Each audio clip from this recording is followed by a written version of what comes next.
Time पे reply कर दिया करो। वॉशरूम से आए हो, लाइट तो ऑफ कर दो। थोड़ा ध्यान दे दिया करो।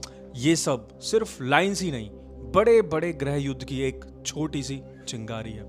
कभी नोटिस किया है, आर्ग्यूमेंट 10 मिनट का होता है पर उसकी एनर्जी 2 दिन तक चलती है। ज्यादातर आर्ग्यूमेंट्स की इश्यूज की वजह से कम, एनर्जी की वजह से ज्यादा बिगड़ते हैं। बात यूजुअली छोटी सी होती है पर धीरे धीरे बात इशू से हटकर टोन पे आ जाती है, फिर टोन से इंटेंशन पे, और फिर इंटेंशन से पुरानी बातों पे, और फिर जो बात 2 मिनट में खत्म हो सकती थी वो 2 दिन की एनर्जी ले जाती है। इसीलिए जब भी आर्ग्यूमेंट हो, 3 चीजें याद रखना बेहद जरूरी है।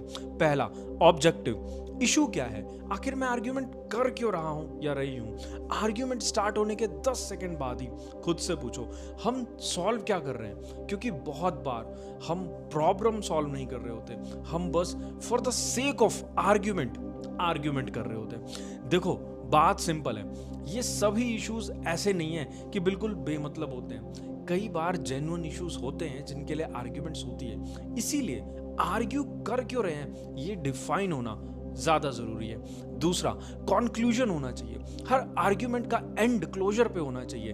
बात अगर लाइट ऑफ करने से स्टार्ट हुई थी तो खत्म भी वही होनी चाहिए। ये नहीं कि एंड होते होते बात रिश्तों, घर, पास्ट, पूरी पर्सनैलिटी, यहाँ तक कि करेक्टर असैसिनेशन तक पहुंच जाए कि तुम तो हो ही ऐसे इंसान, क्यों आए हो मेरी जिंदगी में एंड ऑल। हर बात को इतना नहीं खींचना कि इशू छोटा रह जाए और डैमेज बड़ा होता चला जाए।